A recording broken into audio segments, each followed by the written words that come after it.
pour la suite de la journée, puisqu'effectivement, maintenant, on va se focaliser sur ces nouvelles classes thérapeutiques qui ont partiellement apporté de l'argent pour supporter l'effort de NAPED et qui ont conduit à l'identification de molécules potentiellement actives dans le prurite cholestatique.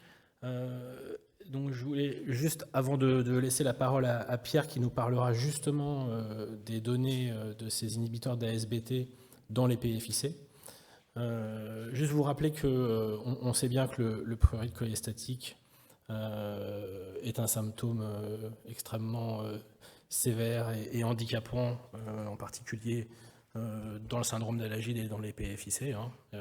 Et parfois, il y a des indications de transplantation hépatique exclusivement pour améliorer la qualité de vie et diminuer le prurite insupportable de ces enfants.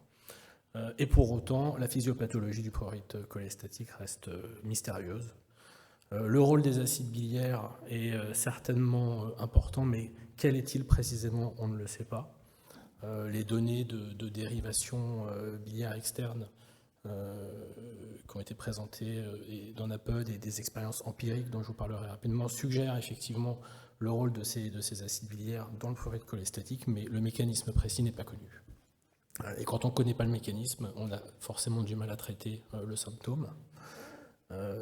Pour autant, l'efficacité des traitements est venue, comme l'a dit Enkan, de manière empirique à la fin des années 80 et essentiellement drivée par des efforts de chirurgiens qui se sont dit s'il y a une difficulté à éliminer la bile, dérivons-la, réduisons le pool d'acide biliaire, donc une approche extrêmement pragmatique, à une époque où les gènes des maladies dont on parle aujourd'hui n'étaient même pas identifiés. Et effectivement, dans les PFIC en particulier 1 et 2, et dans le syndrome d'Alagille, des résultats favorables ont été observés, en particulier diminution du prurite et des acides biliaires. Et donc, comme vous l'a dit Enkan, c'est bien sûr extrêmement handicapant d'avoir une stomie dans le cadre d'une dérivation biliaire externe chirurgicale. Et donc, quand ces molécules inhibiteurs d'ASBT se sont développées, ils apparaissaient comme une alternative à la dérivation chirurgicale en offrant aux patients une dérivation chimique permettant de réduire la réabsorption des acides biliaires au niveau de l'iléon terminal, là où la protéine ABAT ou ASBT est exprimée. Les acides biliaires sont éliminés dans les selles. Ça, a priori, diminue le pool d'acides biliaires. Ça réduit les acides biliaires qui retournent au foie et potentiellement ça réduit la surcharge hépatocytaire en acides biliaires. Et c'est sur la base de ce rationnel que se sont développés les efforts de l'industrie pharmaceutique qui avait initialement développé ces produits non pas pour améliorer le prurite de quelques malades atteints de PFIC ou de syndrome d'Alagille, comme vous pouvez l'imaginer, mais qui avait développé ces produits parce que, en interrompant le cycle entérohépatique, on inhibait le feedback négatif que les acides biliaires produisent sur leur propre synthèse à travers FGF19 et SHP et FXR, et ça permettait ainsi de relancer la synthèse des acides biliaires. Et la synthèse des acides biliaires, c'est la transformation du cholestérol en acide biliaire, donc voie métabolique régulée par la cholestérol 7-alpha hydroxylase, le CYP7A1.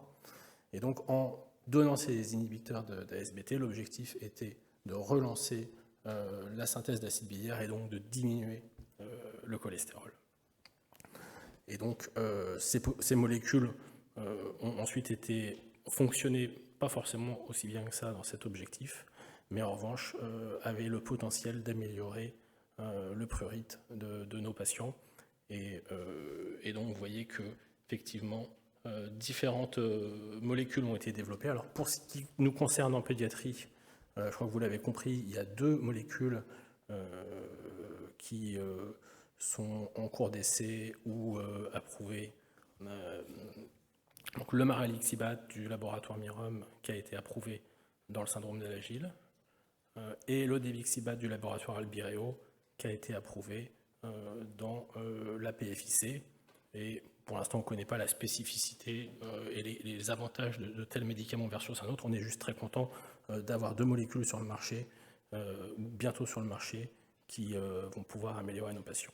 Voilà, donc maintenant je laisse la parole à Pierre, qui va nous résumer les données de ces inhibiteurs d'ASBT dans le traitement des cholestases intrahépatique progressive familiale ou PFIC.